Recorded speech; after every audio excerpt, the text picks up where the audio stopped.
We're very happy to have our next guest join us from Hotel Utah in San Francisco. It is Juice.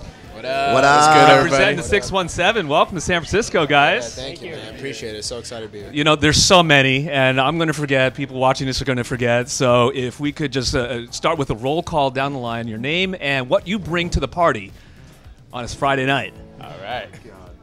This is Kamau here. Always a bottle 151 on strap. My name's Daniel, and I bring the Nickelback CDs. Yes! My name is Ben, and I'm bringing infectious diseases.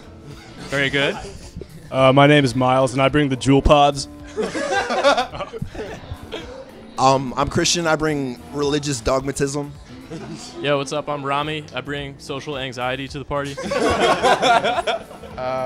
I'm Michael, and I bring Rami's emotional well-being to, I don't know, make it more comfortable. Wow, what a support group, you guys.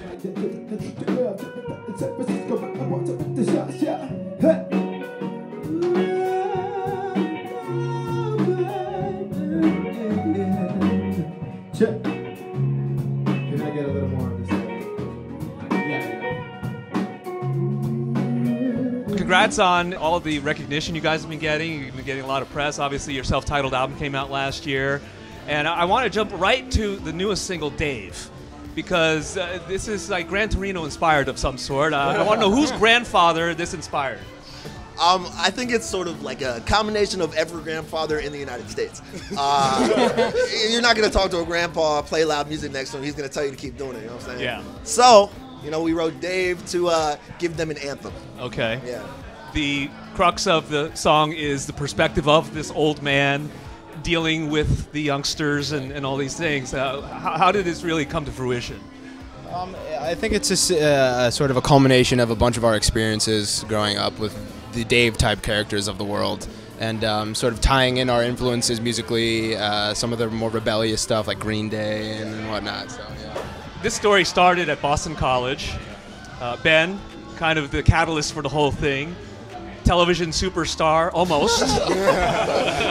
R.I.P. Almost. You almost made it to the chair thing. Yeah. And it was very sad.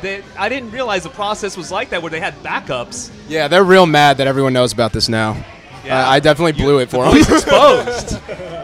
They better not come get you. Yeah. It's all right. I got 7 other guys backing me up, so it's all good. Yeah. So the story is that you guys all went to Boston College. Ben, you're kind of a latecomer, and then you saw a couple of the guys with their instruments and things, and you're like, and immediate magnet, and then all of a sudden you meet Miles and the rest of the guys. What was the purpose of going to Boston College in the first place? Because, again, not necessarily known as liberal arts. Right, totally. I mean, at least to that token, I wasn't. After that experience with The Voice, I wasn't prepared to go right back into music. I needed an emotional break. I needed a mental break, just because it was a hard thing to sort of cope with. But then I met these guys, and I was like, wow, family immediately. Let's get this. Let's experiment. Let's have some fun. And then it just turned into something way bigger than I could have ever expected. Who's the engineer of the group? I studied chemistry. The chemists? Yes. Potion master. I wish BC had an engineering school, but it didn't really work out with that way. I get to work with my hands with music, so I'm really excited about that. Now, of course, people that watch this interview will say, "Oh, they got a chemist in the band," and they think immediately, drugs. All of the you said it, Miles. Well, he's Jewel Pod guy. So. But not drunk. What were you going to do? Were you going to find a cure? I was going to sell drugs. I was going to sell a lot of drugs. No, I'm just really excited about seeing what happens when you put things together. So I don't really find chemistry and music mutually exclusive. It's all about throwing different things at each other and seeing the outcome. Trying different things. So, Well, you guys must have been a hit to the point at school, because you did the BC Idol, you did a lot of parties, I assume, and so forth. So for a chemist or chemistry major, that's an instant in with all the ladies. You'd be surprised.